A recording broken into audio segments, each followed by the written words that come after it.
بسم اللہ الرحمن الرحیم۔ السلام علیکم ورحمۃ اللہ وبرکاتہ۔ آج ہم پڑھیں گے سورۃ النساء آیت نمبر 6، تلاوت اردو ترجمہ اور مختصر آسان تفسیر کے ساتھ۔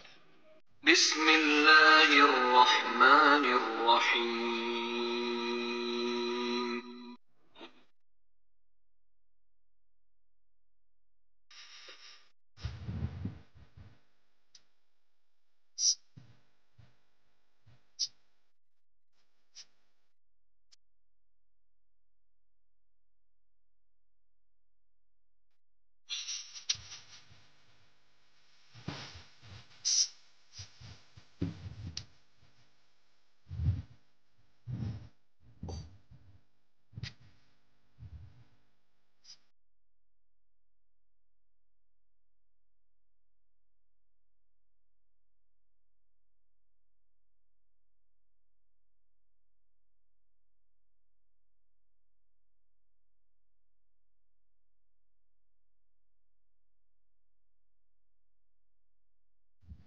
ابھی لفظی ترجمہ پڑھ لیتے ہیں۔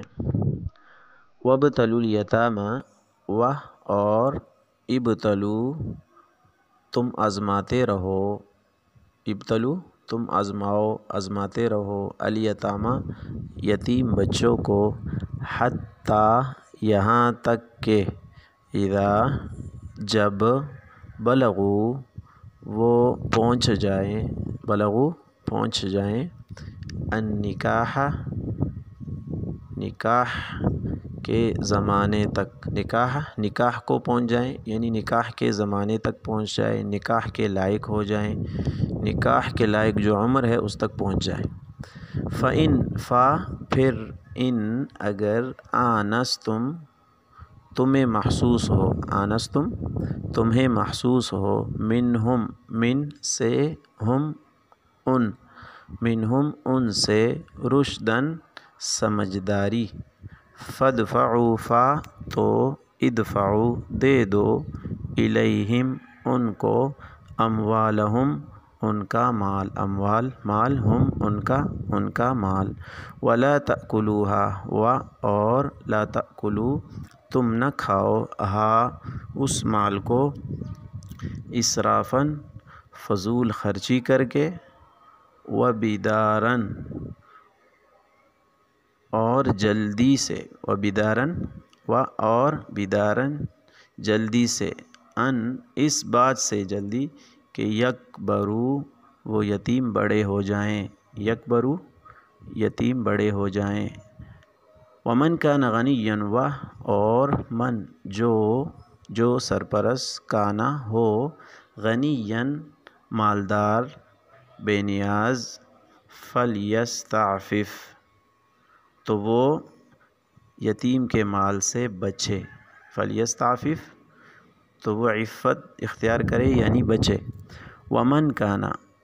اور من جو کانا ہو، فقیراً تنگ دست، فلیأکل تو لیأکل وہ کھا لے، بالمعروف معروف طریقے سے، مناسب طریقے سے، معروف مناسب طریقے سے، فَإِذَا پھر اذا جس وقت، دفعتم تم دے دو، الیہم ان کو یعنی یتیم بچوں کو، اموالہم ان کا مال، فاشہدوا تو اشہدوا تم گواہ بنا لو، علیہم ان پر، علیہم علی پر، ہم ان پر یتیم بچوں پر، وکفیٰ باللہ حسیبا اور کافی ہے، باللہ اللہ تعالی، حسیباً حساب کے لیے۔ بامحاورہ ترجمہ یوں ہوگا، اور یتیموں کو جانچتے رہو یہاں تک کہ وہ نکاح کے لائق عمر کو پہنچ جائے، تو اگر تم یہ محسوس کرو کہ ان میں سمجھداری آ چکی ہے تو ان کے مال انہی کے حوالے کر دو، اور یہ مال فضول خرچی کر کے اور یہ سوچ کر جلدی نہ کھا بیٹھو کہ وہ کہیں بڑے نہ ہو جائیں، اور یتیموں کے سرپرستوں میں سے جو خود مالدار ہوں تو وہ اپنے آپ کو یتیم کا مال کھانے سے بالکل پاک رکھے۔ ہاں اگر وہ خود محتاج ہوں تو معروف طریقۂ کار کو ملحوظ رکھتے ہوئے کھا لے۔ پھر جب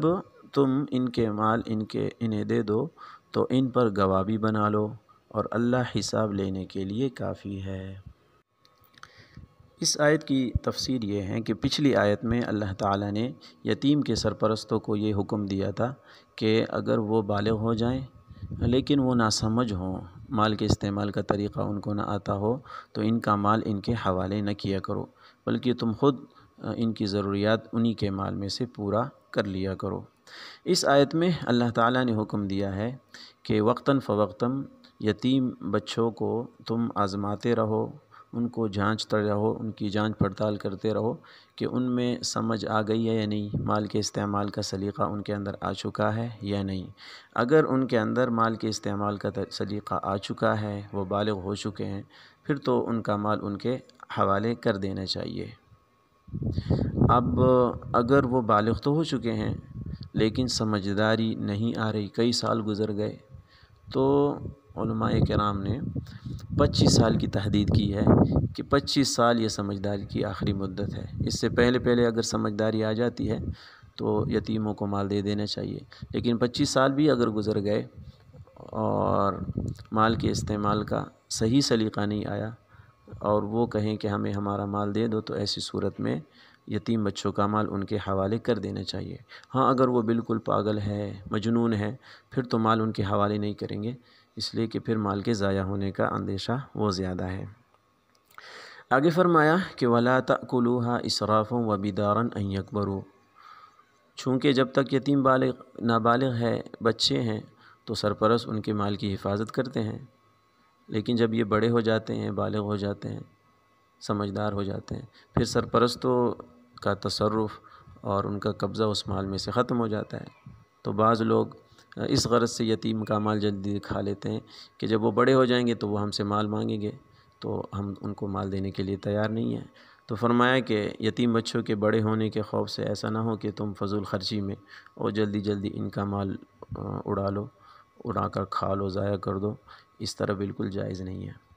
آگے فرمایا کہ چونکہ سرپرست کی ذمہ داری ہے کہ یتیم کا مال اس کی حفاظت کرے اپنے مال کی طرح۔ اب حفاظت میں بسا اوقات محنت کرنی پڑتی ہے، کوئی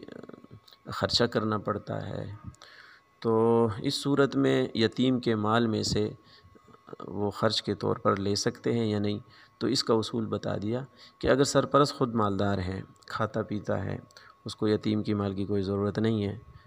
وہ خود اس کا مال اس کے لیے کافی ہے، تو ایسی صورت میں تو اس کے لیے یتیم کے مال میں سے اپنی مزدوری لینا یہ درست نہیں ہے، اس لیے کہ یتیم کے مال کی حفاظت یہ خود اس کی ذمہ ہے۔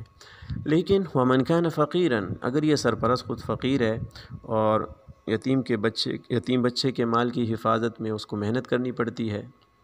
مشقت اٹھانی پڑتی ہے، تو وقت چاہیے اس کے لیے، تو ایسی صورت میں وہ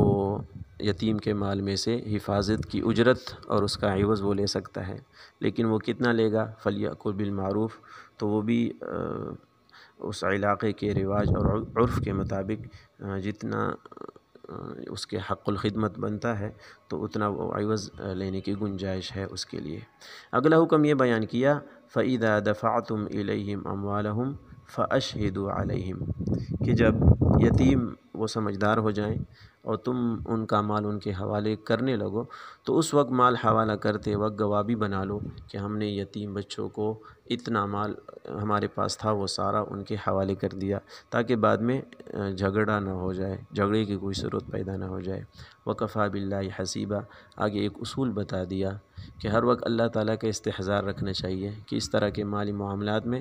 عام طور پر شیطان غالب آ جاتا ہے، ناجائز کاموں سے انسان نہیں بچ پاتا کہ مال بڑا میٹھا ہے، دوسرے کا مال انسان کے پاس ہو تو وہ بھی کھا جاتا ہے۔ تو وَكَفَى بِاللَّهِ حَسِيبًا، اللہ تعالیٰ حساب کے لیے کافی ہے کہ یتیم کا مال اگر تم نہیں دو گے یا کچھ اپنے پاس رکھ لو گے، کچھ دے دو گے، کچھ مال ان کا تم خود کھا لو گے، تو اللہ تعالیٰ حساب لیں گے قیامت کے دن۔ وآخر دعوانا ان الحمد للہ رب العالمین۔ السلام علیکم ورحمۃ اللہ وبرکاتہ۔